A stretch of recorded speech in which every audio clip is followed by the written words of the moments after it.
বিতর্কিতদের বাদ দিয়ে অন্তর্বর্তী সরকারকে তত্ত্বাবধায়কের আদলে নেয়ার দাবি বিএনপির, নিরপেক্ষতার প্রমাণ চায় জামায়াত।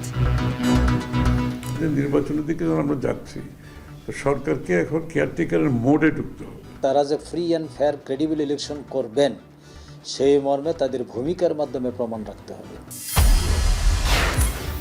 সারা দেশে আজ থেকে শুরু হচ্ছে এইচএসসি ও সমমান পরীক্ষা। অংশ নিচ্ছে 12.5 লাখের বেশি শিক্ষার্থী।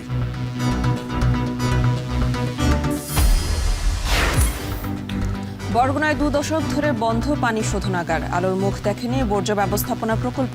ডেঙ্গু রোধে দ্রুত পদক্ষেপের দাবি। ইরানে 3 পরমাণু স্থাপনার ক্ষয়ক্ষতি ও মেরামতের ছবি নিয়ে চলছে বিশ্লেষণ। ক্ষতির কথা স্বীকার খোদ তেহরানেরও। এবং লাল বলের ক্রিকেটের প্রত্যাশা মেটাতে পারেনি বাংলাদেশ। অর্জনহীন টেস্ট মর্যাদার রজত জয়ন্তী উদযাপনে নানা আয়োজন।